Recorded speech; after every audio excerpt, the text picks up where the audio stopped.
Good morning, fellow movie geeks. Today in class we will be discussing top Scream Kings. Yeah, I don't know why I wanted to sound like a teacher, but here we are. Me and my silly self. We are going to be talking about top Scream Kings. My top 10. Let's do this. So he will probably be the one actor that won't be as recognizable as the others, but his performances speak for themselves. The movie or movies that had me hooked on him was Escape Room and the sequel, Escape Room Tournament of Champions.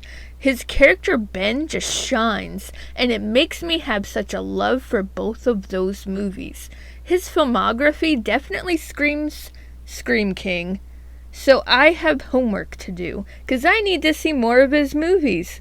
Would You Rather was one hell of a ride, and Scout's Guide to the Zombie Apocalypse, it's just a goofy, fun time. I need to see these other films that he is in. Stat. Mr. Kyle Gallner as a Scream King? Could you see it any other way? Hell no! I was a fan of Kyle ever since his emo kid role as Colin Gray in Jennifer's Body. Poor kid turned into lasagna.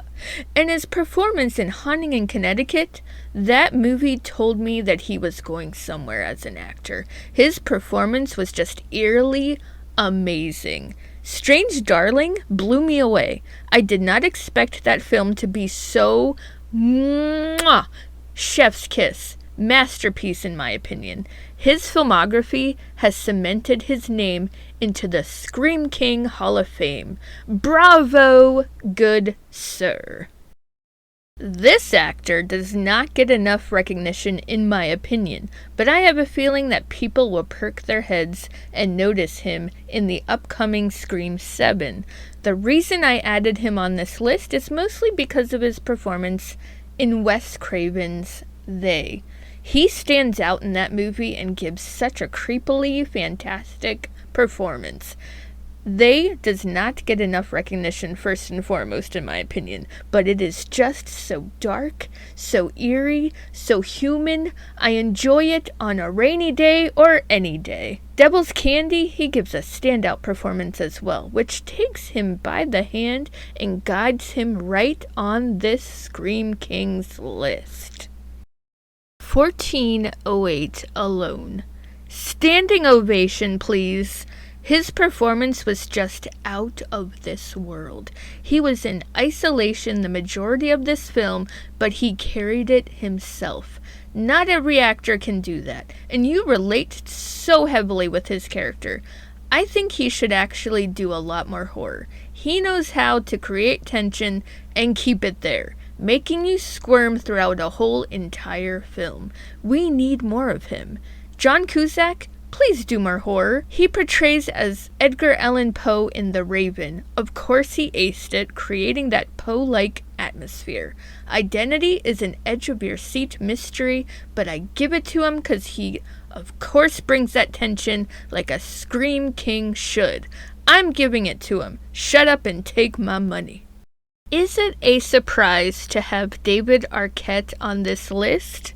I would say no. Dewey is a character we all hold dear to our hearts, and David Arquette brought this character to life.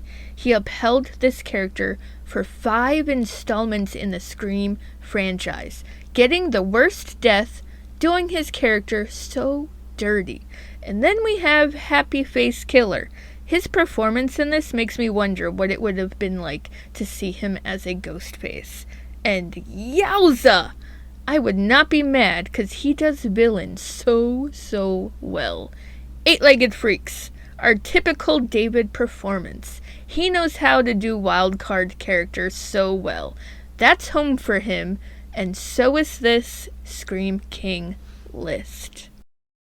Look at his filmography. Just look at it. He belongs here. And yes, I added Tremors. His character Val is just perfection, like the town he lived in the movie. Ha! See what I did there? Yup. Carey humor sprinkled in. Stir of Echoes. What an amazeball performance. The Baconator just hits on all cylinders when he is in a horror movie. The darkness is so underrated. Why does that film not get more praise? Flatliners is eerie AF. Him and Maxine does not surprise me that he just aces it. Hollow Man. He's a pervy creeper, but also an invisible dude with dark intentions. Not a good mix. And one of his first roles was in Friday the 13th. How could we not bring that up? His death was gnarly with incredible special effects. He brings the heat, the sizzle, hence why his last name is Bacon. Everybody loves Bacon. Therefore, we love him. Final Destination, Alex Browning, case closed. That's all you need to know for adding Devon Sawa onto the Scream Kings list. What I would give to have Alex in more Final Destination films, but hey, the falling brick off-screen really did him in. No surviving an off-screen death. I can't. I just can't. Devon is really slipping into the horror gloves so seamlessly as of late, being in the Chucky series and adding more horror films under his belt. Hard Eyes being one of the most recent. Oh, how I loved that one. Brilliant. Idle Hands with its dark humor, and then we have The Fanatic. Oh, The Fanatic. A film that wanted to be taken seriously, but it just couldn't hold up. It is funny as hell. John Travolta's character has you gasping in laughter. Devon Sawa's character stays dark, while Travolta is so lighthearted. Don't get me wrong, I love The Fanatic, just not in the way that Limp Bizkit wanted us to love it. Devon takes it home. Here's your crown, Mr. Sawa. He won this crown from the very beginning of his career, in my opinion, when he took the role as Derry in Jeepers Creepers. That ending will always stick with me, and it's because of his performance throughout. He has a lovable vibe, even when he's playing questionable roles, like in Barbarian, or when he's doing an outlandish role, like in Tusk. Man, that one sticks with you. It burrows into your brain, makes a home, and refuses to leave. Even the southern accent as the Mayor Henry Waters stays with you in It's a Wonderful Knife. He has such a variety of characters that fits everyone's needs in a horror film catalog. It's so impressive.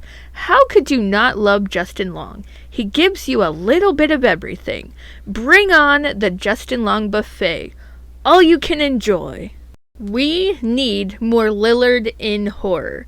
And we shall, 'cause we are getting another Five Nights at Freddy's. Also, Scream 7, which means more Stu Macher. That character alone wins Matthew the crown. Wild card character with a side of humor, with a side of dark. That makes a perfect horror character. Unpredictable and eerie, making you laugh and giving you chills all at the same time. The fact that he did not have an actual motive haunts me to this day. Then we have 13 Ghosts. Dennis Rafkin. He poses as a power guy, but true intentions was to find a way to get into the house so he can get what he believes belongs to him, his money. A psychic who ends up helping the family only to sacrifice himself, becoming a ghost himself. So many layers to that character, and Lillard slays it. I added the curve on purpose because his role as Tim was so dark it deserves to be talked about. It's a darker character that Lillard plays and he nails it. Handing the Scream King crown over right now. Johnny Depp started his career in horror. Nightmare on Elm Street, giving us one of the scariest deaths, getting sucked into his bed, blood everywhere. Then we have his other iconic horror roles. Sweeney Todd, Demon Barber, Ichabod Crane, Barnabas Collins, Mort Rainey, one of my faves actually, Inspector Frederick Aberline. Dean Corso, so many iconic characters he played. I can even add Edward Scissorhands and Victor Van Dort. How could he not be Scream King? Johnny Depp knows how to play so many versatile roles. Not a one-trick pony in any shape, way, or form. He takes a role, he challenges himself, and he runs with that character, making it come alive, elevating that character beyond any expectation, higher than anyone could ever imagine, which crowns you, Johnny Depp, as a Scream King. So this is my list of my top 10 Scream Kings. This is only my opinion, how I feel about these actors and why I believed they deserve to be considered as Scream Kings. Do you have a list? Please share in the comments. I am a curious cat who wants to know what you all think. This is Carey Craves Cinema. Stay geeky for movies, my friends.